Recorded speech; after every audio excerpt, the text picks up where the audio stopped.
ito gagawa na naman tayo ng bagong video kahit bagong ligo lang tayo. Kaya lahat ng chismis sa mukha nakikita. Kasi wala tayong pampulbo ngayon guys. Wala tayong pera kaya natural lang. Hi guys! Welcome back again with another video. Hi guys, welcome back again with another video. Hi guys, welcome back again with another video. So, malamang sa malamang itong video na to ay last video na natin for this year kasi nga mag-New Year na. Yay! Ako lang yung masaya. Di ba kayo masaya guys? Charot.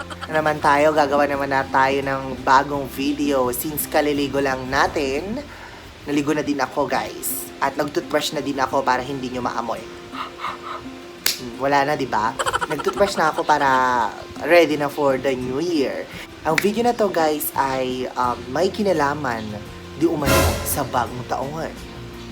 Which is, alam niyo naman na sa title guys, na ang video ay pinamagatang mga pamahiin ng Pilipino sa bagong taon. You know, ang daming pamahiin ang mga Pilipino kahit hindi bagong taon. Pero since bagong taon ngayon, itatakal natin ang mga pamahiin na mga sinusunod pa natin ngayon at mga hindi na. So, ang number 1 ay mag-ingay sa bagong taon.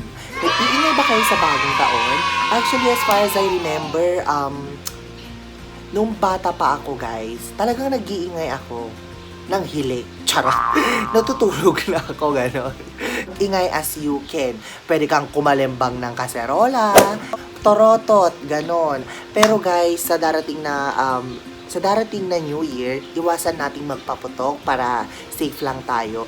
So, instead na paputok, dapat bumili na lang kayo ng torotot, makakapag-ingay pa kayo, di ba?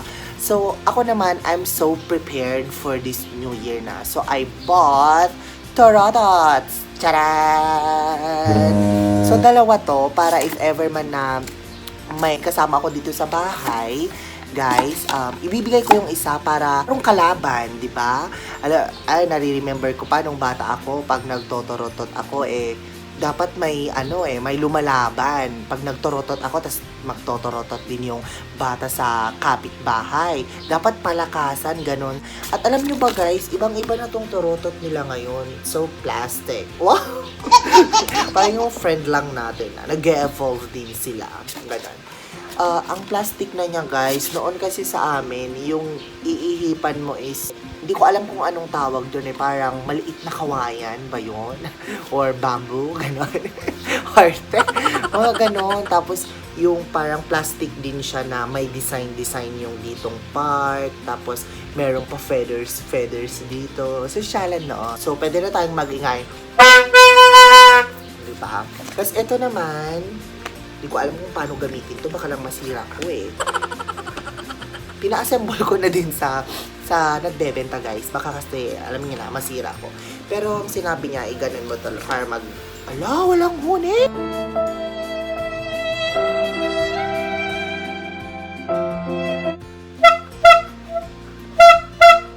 Parang mag-ingay as you can daw para mawala yung negativity, yung mga bad vibes.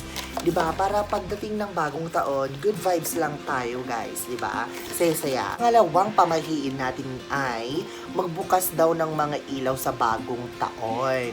So, napaisip ako na parang, bakit di ka magbubukas ng ilaw? Gising naman kayo. Pero no joke, pero magbukas kayo ng ilaw. Lahat ng ilaw buksan nyo para bright ang paligid. Mali mo maging bright din ang future, ang next year, ang 2019.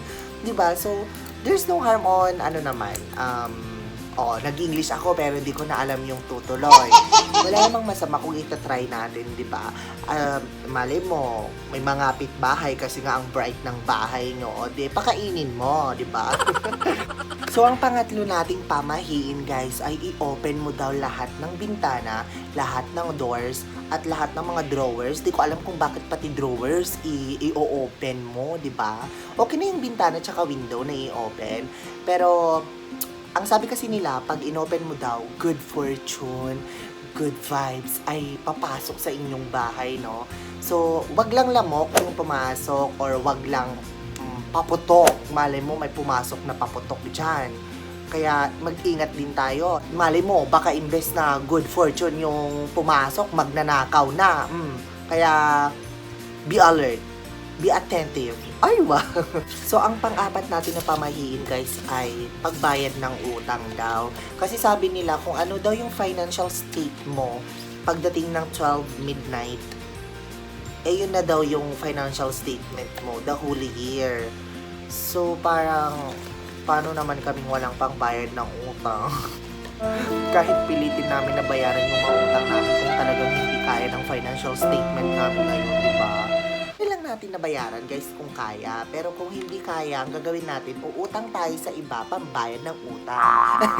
Charot lang, joke lang yan guys. Tapos ang panglima natin guys ay clean everything, maglinis-linis daw. So ang ginawa ko kanina guys, naglinis na ako ng kuko. Charot. Naglinis-linis na kami ng bahay to prepare na para sa New Year. So, gano'n naman talaga guys, di ba, pag New Year, naglilinis tayo para bonggang-bongga na yung New Year natin, di ba?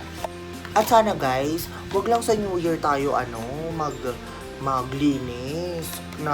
Wag lang sana tayo, maglinis kung may bisita, pag Christmas, pag may occasion, pag New Year.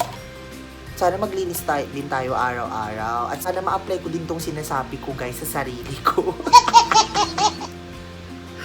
Ang pang-anim natin ng pamahiin guys ay very known na alam ng lahat. Pag New Year, dapat wear polka dots. So ano naman kaming mga walang polka dots, na walang pambili ng polka dots. So I have a tip sa inyo guys. Ang gawin nyo lang, mag-print lang kayo ng bilog-bilog, tapos dikit-dikit nyo sa damit nyo. Tcharan! May polka dots na kayo. So ang pampito nating pamahiin guys ay mag-scatter daw kayo ng pera sa loob ng bahay. So, alam niyo na guys, pag 12 midnight at may nag-scatter ng mga pera sa loob ng bahay nyo, ay, agahin nyo ng magising guys. Kunin nyo, pulutin nyo after that. Hindi ko rin alam actually kung anong meaning ng pag nagsaboy ka ng pera doon sa loob ng bahay nyo. Pero malay mo guys, ang meaning nun is pag nagsaboy ka ng pera sa loob ng bahay nyo, the whole year na magsasaboy ng blessing sa inyo, diba? So, there's no harm on trying naman guys.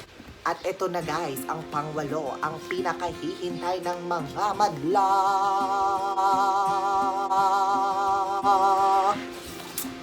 Sabi nila, pagpatak ng 12, talon-talon daw. Talon. Di ako makatalon guys, nakaupo ako eh.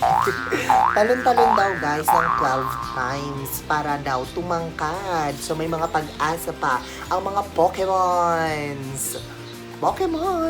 Sabi daw kasi nila pag below 5'6" daw is considered Pokemon. Charot. Peace out guys, peace. So nung bata ako guys, trinay kong tumalon-talon. Super effective naman siya, I think. Kasi lumaki naman ako. Pinakain niyo ako. And that's more than enough for me. Parang iba. Parang iba yun. Hindi, tumalon-talon din naman ako nung bata ako. Kaya naging ganito yung height ko, mga 4'11". Ay, joke. Naging 5'6" and a half naman ako, guys. So, that's okay na. Pero, gusto ko pang tumangkad. So, mamaya mga 12, tatalon-talon na naman ako ng hindi lang 12 times. That is 24 times akong tatalon para times 2 ang pagtangkad, di ba? Malay nyo, para bongga na ang height nyo pag next year. Weird, no? Pag tumalon ka ng 12 times at 12 midnight, tapos natulog ka na, no? Pagkagising mo, matangkad ka na. Parang weird, char. Ang pang-9 natin, guys, ay kumain daw ng mga mahahabang pagkain. Ano ba itong mga mahahabang pagkain, guys? Ano ba yan? So, ang mga mahabang pagkain ay yung mga spaghetti. Wow, social spaghetti. Yung mga pansit, ganon. Ganon daw para long life, diba? Ganon din pag may birthday yan eh. Dapat daw pag nagbo-birthday, ang handa puro mahahaba. Ganon. Para long life, diba? Para enjoy lang.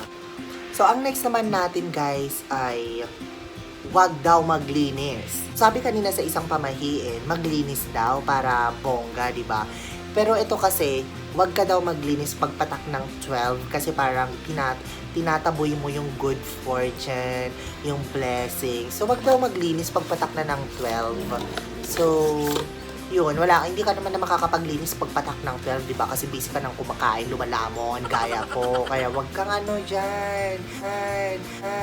Ang next na pamahiin ng mga Pilipino sa bagong taon ay magpagulong daw ng bilog na prutas sa may loob ng bahay.